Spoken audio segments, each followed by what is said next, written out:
इसे समझाने का सबसे अच्छा तरीका यह है कि हम वापस युवा पति पत्नी की कहानी की तरफ चले। उनकी आमदनी बढ़ने के कारण वे फैसला करते हैं कि अब वे किराए के मकान में नहीं रहेंगे, बल्कि अपने सपनों का घर खरीद लेंगे। जब वे अपने घर में पहुंच जाते हैं तो उन पर एक नए टैक्स का बोझ आ जाता है, जिसे प्रॉपर्टी टैक्स कहते हैं। फिर वो लोग एक नई कार खरीदते हैं, नया फर्नीचर और नया सामान खरीदते हैं ताकि उनका घर आलीशान लगे। अचानक वे अपने सपने से जागते हैं और देखते हैं कि उनके दायित्व का कॉलम बढ़ गया है। वे कर्ज में हैं और उन्हें बहुत से मॉर्गेज ऋण और क्रेडिट कार्ड ऋण चुकाने हैं। अब वे चूहा दौड़ में फंस चुके हैं। एक बच्चा पैदा हो जाता है। वे और कड़ी मेहनत करते हैं। प्रक्रिया फिर दोहराई जाती है।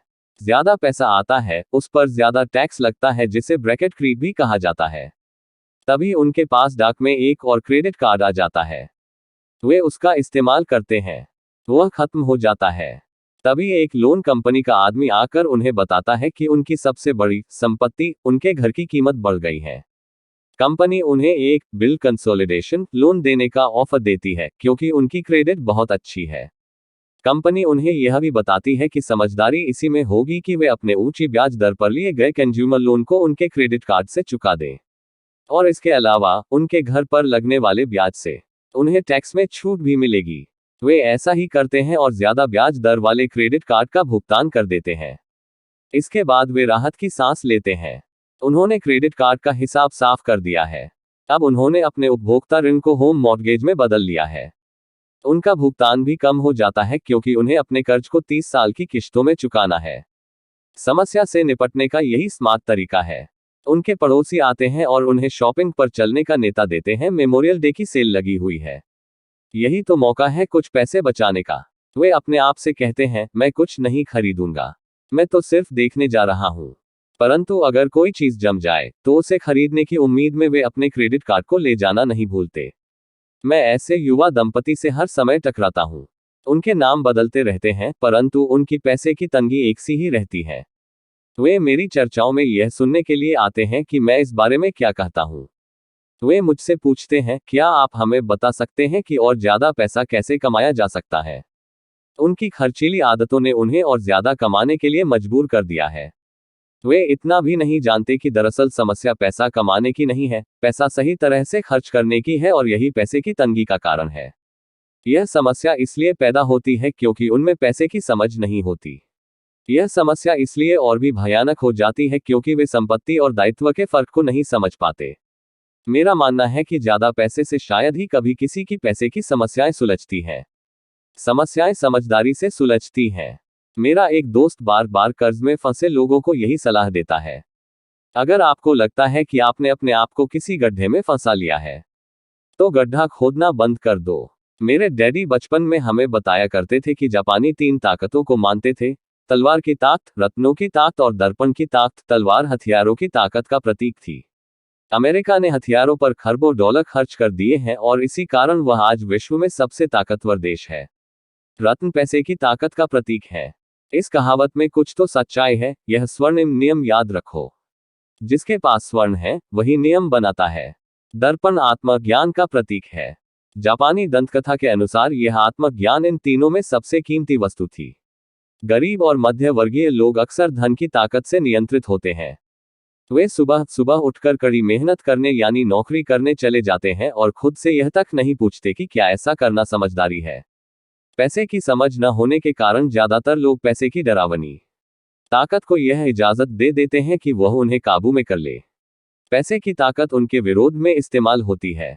अगर वे दर्पण की ताकत का इस्तेमाल करते तो वे खुद से यह सवाल पूछते, क्या इसमें समझदारी है। बहुत बार अपनी अंदरूनी समझदारी पर भरोसा करने के बजाय लोग भीड़ के साथ साथ चलने लगते हैं। वे कोई काम इसलिए करते हैं क्योंकि सभी लोग ऐसा करते हैं।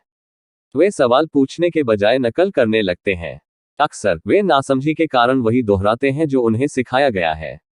इस तरह के विचार कि आपका घर आपकी सबसे बड़ी पूंजी है, आपका घर आपका सबसे बड़ा निवेश है, अगर आप ज्यादा कर्ज लेते हैं तो आपको टैक्स में ज्यादा छूट मिलेगी, सुरक्षित नौकरी खोजो, गलतियां मत करो, खतरे मत उठाओ। ऐसा कहा जाता है कि ज्यादातर लोगों के लिए मौत से भी डरावनी चीज होती है भीड़ के सामने बोलने का डर।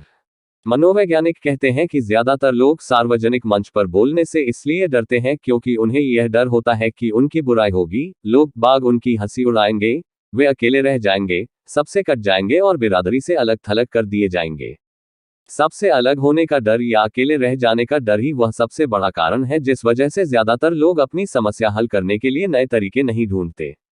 इसीलिए मेरे पढ़े लिखे डैडी कहा करते थे कि जापानी लोग दर्पण की ताकत को सबसे ज्यादा महत्व देते थे, क्योंकि जब इंसान दर्पण में खुद को देखता है तभी उसे सच्चाई का पता चलता है।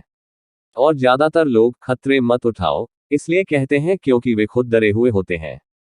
यह किसी भी चीज के बारे में कहा जा सकता है, जैसे खेल में, संबंधों में, करियर में, धन में। इसी समाज से कट जाने के डर के कारण लोग लीक पर चलते हैं और समाज की स्वीकृत मान्यताओं या लोकप्रिय प्रवृत्तियों के खिलाफ नहीं जाते। आपका घर एक संपत्ति है। बिल कंसोलिडेशन लोन लो और कर्ज से बाहर निकल जाओ। कड़ी मेहनत करो। प्रमोशन का सवाल है। एक दिन मैं वाइस प्रेसिडेंट बन जाऊंगा। पैसे बचाओ। जब मेरी तनख्वाह बढ़ेगी तो मैं एक बड़ा घर खरीद लूंगा। म्यूचुअल फंड सुरक्षित है। टिकल मी एल्मो डॉल्स अभी स्टॉक में नहीं है, परंतु मेरे पास एक डील रखी हुई है जो दूसरा ग्राहक अब तक लेने नहीं आया है। भीड़ के साथ चलने और पड़ोसियों के ऐशो आराम की नकल के कारण पैसे की बहुत सी समस्याएं पैदा होती हैं। कई बार हम सभी को दर्पण में देखने की जरूरत होती है और हमें अपने डर के बजाय अपनी अंदरूनी समझदारी से सोचना चाहिए। जब माइक और मैं 16 वर्ष के हुए तो हमें स्कूल में समस्याएं आने लगी थी। हम बुरे बच्चे नहीं थे, हम केवल अपने आप को भीड़ से अलग कर रहे थे। स्कूल के बाद और शनिवार रविवार को हम माइक के डैडी के लिए काम करते थे। माइक और मैं अक्सर घंटों तक उसके डैडी के साथ बैठे रहते थे जब वे अपने बैंकर्स, वकीलों, अकाउंटेंट, ब्रोकर, निवेशकों, मैनेजर्स और कर्मचारियों के साथ चर्चा करते थे। माइक के डैडी ने 13 साल की उम्र में स्कूल छोड़ दिया था और अब वे पढ़े लिखे लोगों को रास्ता दिखा रहे थे, उन्हें आदेश और निर्देश दे रहे थे, उनसे सवाल पूछ रहे थे। पढ़े लिखे लोग उनकी एक आवाज पर दौड़े चले आते थे और उनके गुस्से से डरते थे। यह आदमी कभी भीड़ के साथ नहीं चला। इस आदमी ने खुद के दम पर सोचा और फैसले किए। उन्हें इन शब्दों से चिढ़ होती थी, हमें इसे इस तरह से इसलिए करना पड़ेगा क्योंकि सभी लोग इसी तरह से करते हैं। वे नहीं हो सकता से भी बहुत चिढ़ते थे। अगर आप उनसे कोई काम करवाना चाहते थे तो आपको बस इतना ही कहना था, मुझे लगता है कि आप इसे नहीं कर सकते। माइक और मैं उनके साथ रहकर जितना सीखे उतना हमने स्कूल में बिताए सालों में कभी नहीं सीखा, कॉलेज में भी नहीं। माइक के डैडी के पास स्कूल की शिक्षा तो नहीं थी, परंतु उनके पास पैसे की शिक्षा थी और इसी कारण वे सफल भी थे। वे हमें बार बार बताया करते थे, एक समझदार आदमी अपने से ज्यादा समझदार लोगों को नौकरी पर रख सकता है। इसलिए माइक और मुझे समझदार लोगों की बातें सुनने और उनसे सीखने का लाभ मिला, परंतु इसके कारण माइक और मैं दोनों ही उस सामाजिक मान्यता के साथ नहीं चल पाए जो हमारे शिक्षक हमें सिखाते थे और इस वजह से कई समस्याएं पैदा हो गई। जब कोई टीचर कहता था, अगर तुम्हें अच्छे नंबर नहीं मिलते हैं तो तुम दुनिया में कुछ नहीं कर सकते, तो माइक और मैं अपनी भौहें चढ़ा लेते थे। जब हमें घिसे पिटे धर्रे पर चलने को कहा जाता था और नियमों का अक्षरशः पालन करना सिखाया जाता था तो हमें यह लगता था कि स्कूली शिक्षा दरअसल रचनात्मकता का गला घोंट देती है। हम अमीर डैडी की यह बात समझने लगे थे कि स्कूलों को इसलिए बनाया गया है ताकि वहां अच्छे कर्मचारी तैयार हो सके, न कि अच्छे मालिक। कभी कभार माइक या मैं टीचर से पूछते थे कि हम जो पढ़ रहे हैं उसकी असली जिंदगी में क्या उपयोगिता है, या यह कि हमें पैसे के बारे में क्यों नहीं पढ़ाया जाता है। दूसरे सवाल का अक्सर हमें यह जवाब मिलता था कि पैसा महत्वपूर्ण नहीं है और अगर हम अच्छी पढ़ाई करेंगे तो पैसा अपने आप मिलने लगेगा। हम पैसे की ताकत के बारे में जितना ज्यादा जानते जाते थे, अपने शिक्षकों और सहपाठियों से उतना ही दूर होते जाते थे। मेरे पढ़े लिखे डैडी ने कभी मुझ पर अच्छे नंबरों के लिए दबाव नहीं डाला। मुझे इस बात पर हैरत होती है कि उन्होंने ऐसा क्यों नहीं किया, परंतु हम लोगों में पैसे को लेकर अवसर वाद विवाद होने लगे थे। जब मैं 16 साल का हुआ तो मेरी पैसे की बुनियाद मेरे मम्मी डैडी से अच्छी हो चुकी थी। मैं हिसाब किताब रख सकता था। मैं tax accountants, corporate attorney, bankers, real estate brokers, निवेशकों इत्यादि की बातें सुनता था। मेरे डैडी शिक्षकों से बातें करते थे। एक दिन मेरे डैडी मुझे बता रहे थे कि हमारा घर हमारे लिए सबसे बड़ा निवेश क्यों है। इस बात को लेकर हम लोगों में बहस हो गई जब मैंने उन्हें यह बताया कि घर हमारे लिए एक अच्छा निवेश क्यों नहीं है। आगे आने वाले चित्र से यह साफ हो जाता है कि अपने अपने घरों को लेकर मेरे अमीर डैडी और मेरे गरीब डैडी के विचारों में कितना अंतर था। एक डैडी के हिसाब से उनका घर एक संपत्ति थी, जबकि दूसरे डैडी के हिसाब से यह एक दायित्व था। मुझे याद है मैंने नीचे वाला चित्र खींचकर अपने डैडी को कैश फ्लो की दिशा समझाने की कोशिश की थी। मैंने उन्हें यह भी बताया था कि घर के साथ साथ उससे जुड़े कुछ दीगर खर्च भी बढ़ जाते हैं। एक ज्यादा बड़े घर का मतलब था और ज्यादा खर्च, और इसका मतलब यह था कि कैश फ्लो खर्च के कॉलम से होकर गुजरता रहता था। आज भी लोग बाग मुझसे इस बात पर बहस करते हैं कि उनका घर संपत्ति क्यों नहीं होता। मैं जानता हूं कि बहुत से लोगों के लिए खुद का घर उनका सबसे बड़ा सपना होता है और इसीलिए वे इसे अपना सबसे बड़ा निवेश मानते हैं। अपने घर के मालिक होने से ज्यादा अच्छा कुछ भी नहीं है। मैं इस लोकप्रिय मान्यता को देखने का एक और नजरिया सुझाना चाहता हूं।